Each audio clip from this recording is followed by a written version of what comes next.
প্রচণ্ড গরমে কার কেমন দিন কাটছে, নিশ্চয়ই সবাই ভালো আছেন। আসসালামু আলাইকুম।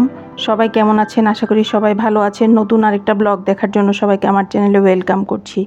এই যে আমি কিউব করে বরবটি আর চিচিঙ্গা কেটে নিয়েছি, ডিম দিয়ে ভাজি করব। তারপর ডেইলি রান্নার জন্য কিচেনে চলে এসেছি।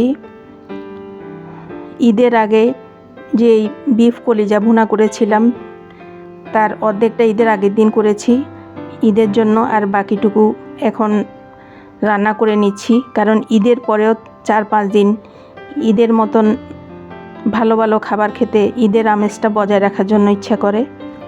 চুলায় একটা কড়াই বসিয়ে দিয়ে পরিমাণ মতো তেল দিয়ে দিয়েছি, একটু বেশি পরিমাণ পেঁয়াজ কুচি দিয়ে দিয়েছি। এখন পেঁয়াজ কুচিটা একটু নাড়াচাড়া করে তারপর গোটা মশলা দিয়ে দিচ্ছি।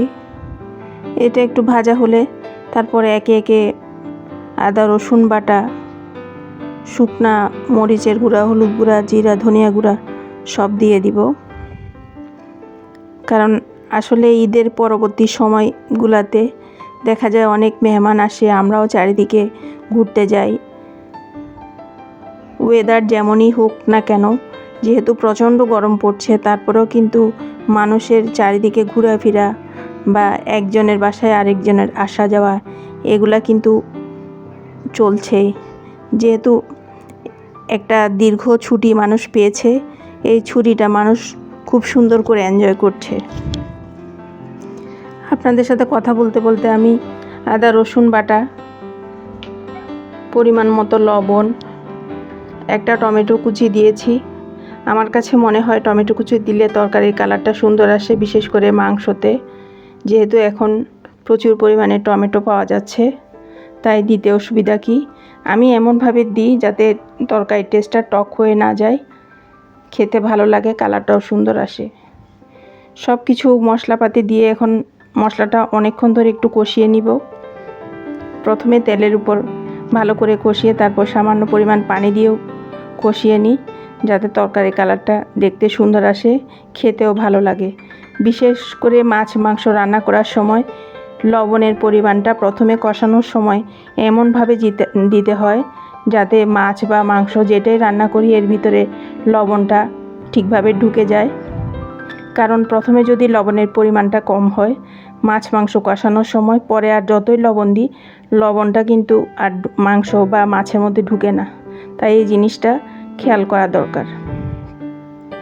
এখন ভালোভাবে কষানো হয়ে গিয়েছে, আমি এখন বিফ কলিজাগুলা দিয়ে দিলাম কষানো মশলার মধ্যে। যারা আমার ব্লগ দেখতে দেখতে এ পর্যন্ত এসেছেন তাদেরকে অনুরোধ করবে একটা লাইক দিয়ে ব্লগটা দেখা কন্টিনিউ করবেন। আর আমার চ্যানেলে নতুন ভিজিটর হয়ে থাকলে চ্যানেলটা সাবস্ক্রাইব করে দিবেন, আপনার যদি আমার ব্লগটা দেখতে ভালো লাগে। পাশে থাকা বেল বাটনটা ক্লিক করে দিবেন, তাহলে আমি যখন নতুন ব্লগ আপলোড করব আপনার কাছে নোটিফিকেশন পৌঁছে যাবে। আপনি যদি দেখতে চান তাহলে দেখে নিতে পারেন। আমি নেড়ে চেড়ে মশলাটা মিশিয়ে এখন অপেক্ষা করছি। মাংস রান্না করার সময় চারপাশ দিয়ে যখন এভাবে বলক উঠে, তখন আপনি একটু অপেক্ষা করে বলকটা ভালো করে উঠলে তখন যদি আপনি মাংসগুলো নাড়েন তাহলে মাংসের কালারটা সুন্দর আসে।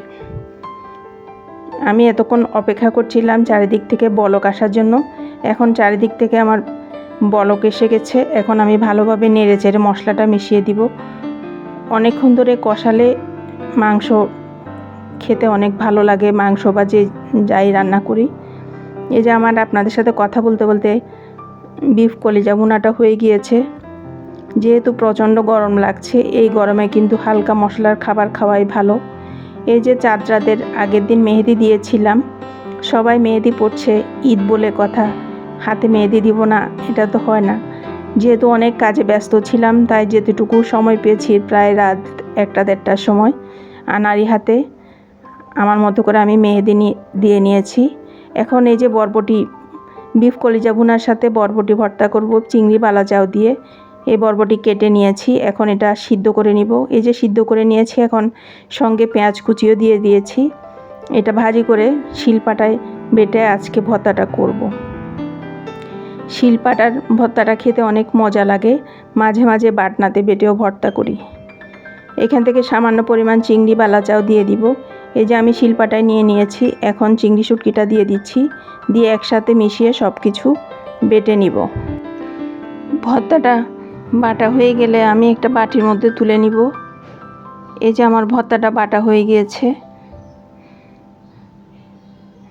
আমি এখন যখন ভয়েস ওভার করছি ভর্তাটা আমি খেয়ে নিয়েছি। এই যে বালা চাউ দিয়ে বরবটির ভর্তা প্রথমবারের মতো বানিয়েছি। এই বালা চাউটা আমি কিনেছিলাম মেলা থেকে। আমি নারী উদ্যোক্তা মেলায় অংশগ্রহণ করি, ওখানে অনেক মহিলারা এগুলা বিক্রি করে, ওখান থেকে নিয়েছিলাম। এই যে ভর্তা, আচার, আমের আচার, টক মিষ্টি আচার আর বিফ কলিজা ভুনা দিয়ে আমি ভাত খেতে বসেছি। আমি ডালটা একটু কম খাই। খাওয়া দাওয়া শেষ করে চলে গেলাম আমার বেলকনি গার্ডেনে। এই যে আপনাদেরকে গত ব্লগে দেখিয়েছিলাম আমার বেলি ফুল গাছে প্রত্যেকটা গাছের আগায় আগায় অনেকগুলো কলি এসেছে। এই যে এখন দেখলাম ফুলও ফুটেছে, এরকম অনেকগুলো ফুল ফোটার মতো হয়ে আছে। সাধারণত যখন বৃষ্টি পড়ে বর্ষাকালে মে জুন মাসের দিকে বেলি ফুল ফুটে, কিন্তু আমি খুব খেয়াল করে প্রতিদিন গাছে পানি দিচ্ছি, তাই দেখি এখন সব বেলি ফুল গাছে কলি এসে ফুল ফুটেছে। দেখতে অনেক বেশ ভালো লাগছে। এই কচু গাছটা আমি যতই দেখি ততই অবাক হই এবং আপনাদের সাথে শেয়ার করি, কারণ এই কচু গাছগুলো আমি লাগাইনি। যেহেতু আমি কচু শাক খেতে খুব পছন্দ করি, তাই বারবার আপনাদের সাথে শেয়ার করা। এই গাছগুলো অনেকগুলো কচুর চারা এখানে উঠেছে, কোত্থেকে আসলো কিভাবে হলো বুঝলাম না। এখন অপেক্ষায় আছি কচু গাছগুলো আরও বড় কখন হবে, কখন খাওয়ার উপযোগী হবে, সেই অপেক্ষায় আছি। দেখতে যে কি সুন্দর লাগছে, আপনাদেরও হয়তো সুন্দর লাগছে, ভালো লাগছে। আসলে নিজের হাতে এরকম ছোট্ট গার্ডেনে এভাবে গাছ লাগানো বা গাছ হওয়া, এটা কিন্তু অনেক একটা ভালো লাগার বিষয়। বিশেষ করে আমার ব্যালকনিটা অনেক ছোট, তারপরে আমি এখান থেকে অনেক রকমের শাক সবজি মাঝে মাঝে তুলে নিই। আশা করি আমার আজকের ব্লগটা আপনাদের ভালো লেগেছে। আবার দেখা হবে নেক্সট ব্লগে। সেই পর্যন্ত সবাই অনেক ভালো থাকবেন। আল্লাহ হাফেজ, আসসালামু আলাইকুম।